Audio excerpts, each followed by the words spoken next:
Welcome back to High Stakes. Elevate your game by subscribing to our channel so you never miss our daily content. For exclusive access to our premium betting picks, join our Patreon. Find the link in the comments section below. Stay ahead with High Stakes. Miami Marlins versus New York Mets. Paul Blackburn will toe the rubber Sunday afternoon in the finale of this three-game series.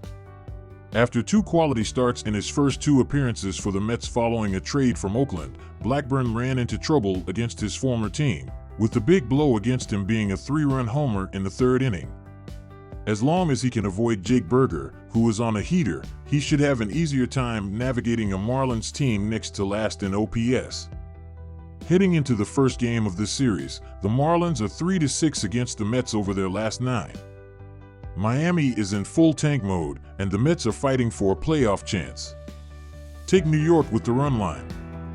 Sunday's game will feature two pitchers at opposite ends of their career. Veteran Paul Blackburn has been around for more than a decade and will hope to provide a nice back-end rotation arm for the Mets. 24-year-old right-hander Valente Beloso has pitched just a couple dozen major league frames. I expect both pitchers to struggle in an early start in New York. The total has gone over in 7 of Miami's last 9 games overall.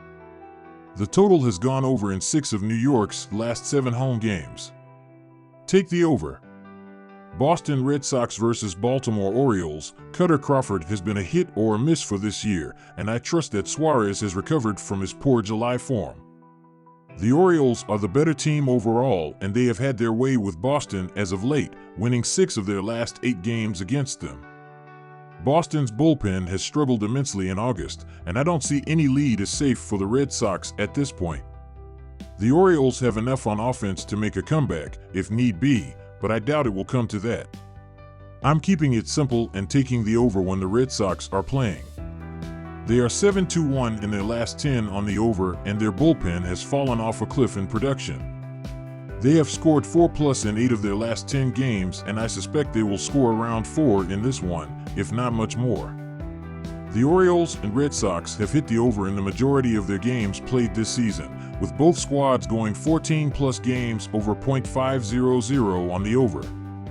In their last 7 meetings, these two teams have gone 5-1-1 on the over, and the Red Sox have always seemingly been able to feast off tough pitching matchups, as evidenced by Corbin Burns and his debacle yesterday.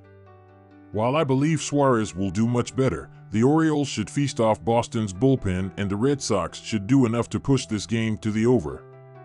Washington Nationals versus Philadelphia Phillies. Walker has not let up a run against the Nationals in his prior 11.1 innings.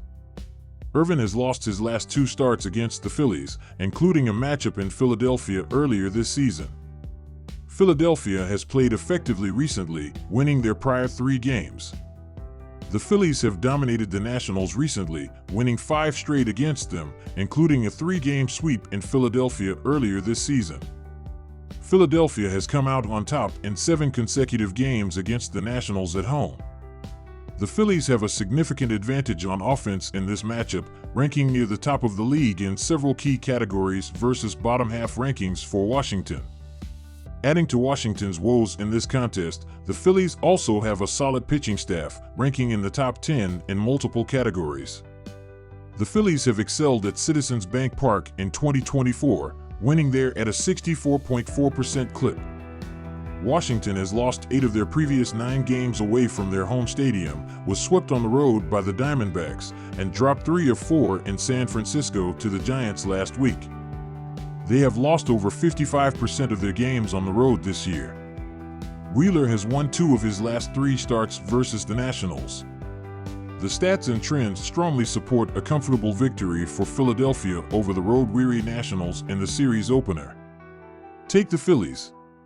Walker has been effective versus the Nationals, producing a 3.48 ERA in 6 starts against them. The X has gone under the X. Wheeler has been effective versus the Nationals recently, generating a 3.98 ERA and 1.03 WHIP in his prior 3 starts against them. 6 of the previous 7 matchups between these two squads went under the run total, with Washington topping 3 runs only once in their last 6 tries versus the Philadelphia pitching staff. Washington has struggled to hit at Citizens Bank Park recently, batting a lean .204 with a .255 slugging percentage in their prior 5 games. The Nationals rank in the bottom half of the league in several key offensive categories on the road, including 24th in slugging percentage, so the odds they score quickly in bunches are low. The Phillies have held their opponent to 3 runs or less in 2 of their previous 3 games. Philadelphia has an elite pitching staff in 2024, ranking second in the league in ERA with 3.59. So Washington's below-average offense will have an uphill battle, adding a significant amount of runs to the scoreboard. Most signs point to a lower-scoring affair in Philadelphia on Thursday. Take the under. Seattle Mariners versus Pittsburgh Pirates. This should be an interesting matchup between 2 downward-trending teams on Sunday. When the dust settles, I think it'll be the Mariners who snap their 5-game losing streak. Simply put, they have a massive edge in starting pitching with George Kirby taking the ball against Jake Woodford. Woodford has pitched in 6 games this season, and his teams, Pitt, CWS, are 0-6 in those games.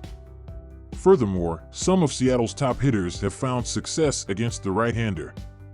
Albeit a small sample size, Jorge Polanco, 2-3, Victor Robles, 1-2, Justin Turner, 1-4, and Josh Rojas, 0-4, are a combined 4-14, .286 against him.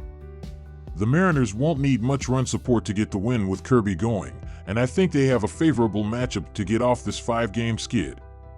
I feel strongly that the Mariners' moneyline and under are correlated in this game.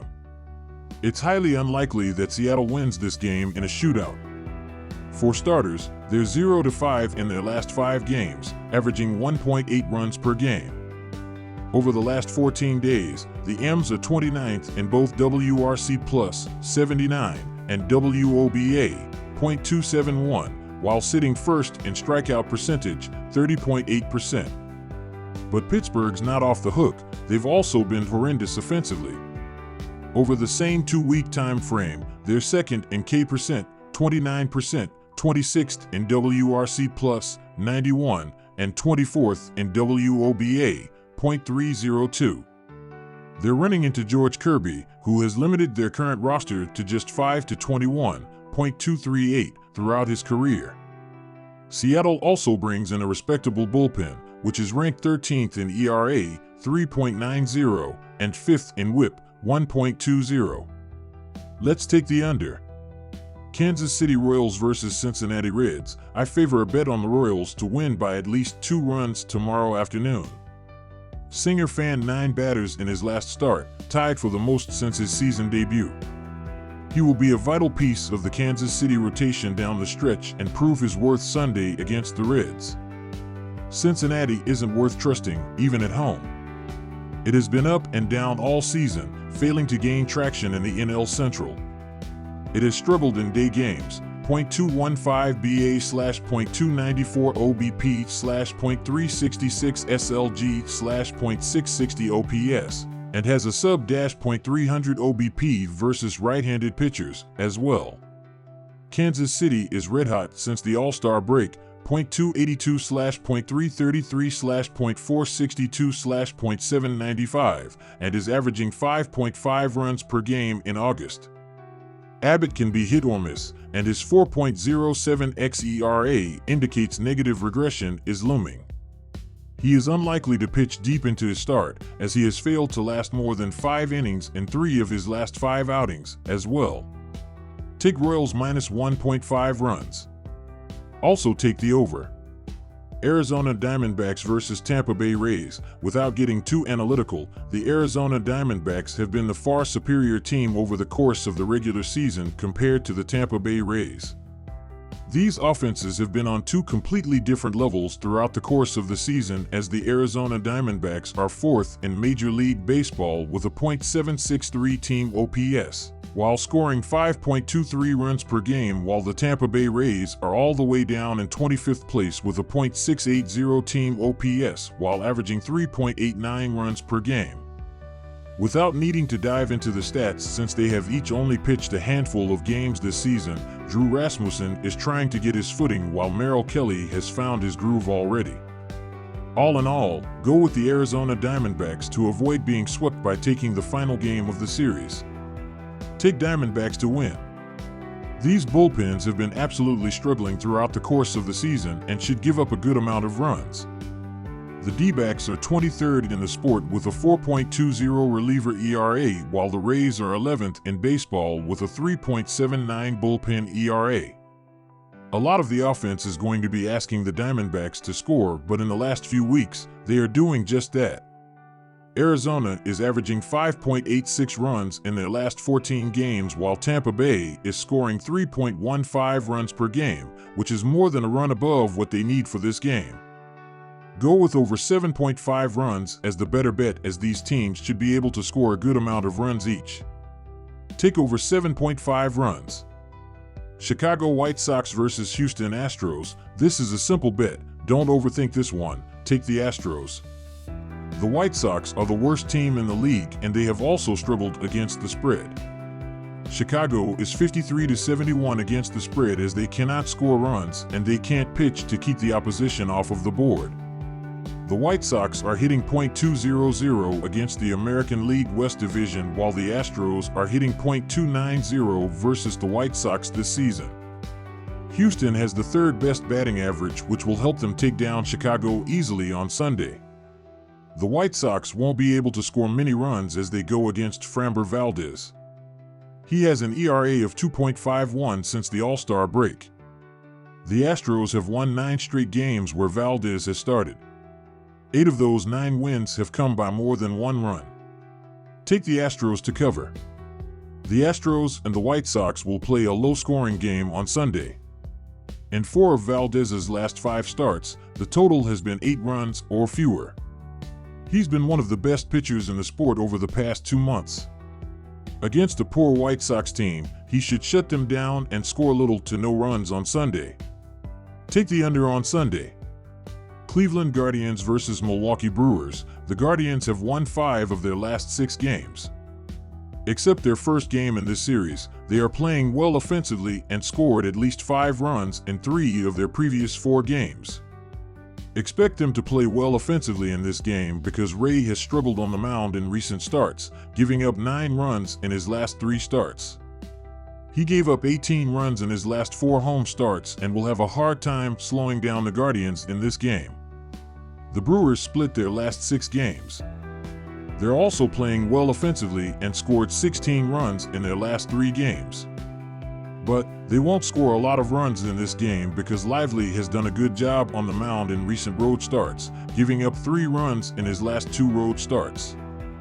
He gave up 4 runs in his last 3 starts against the Brewers, and with Cleveland having one of the best bullpens in the league, they will keep Milwaukee's offense in check.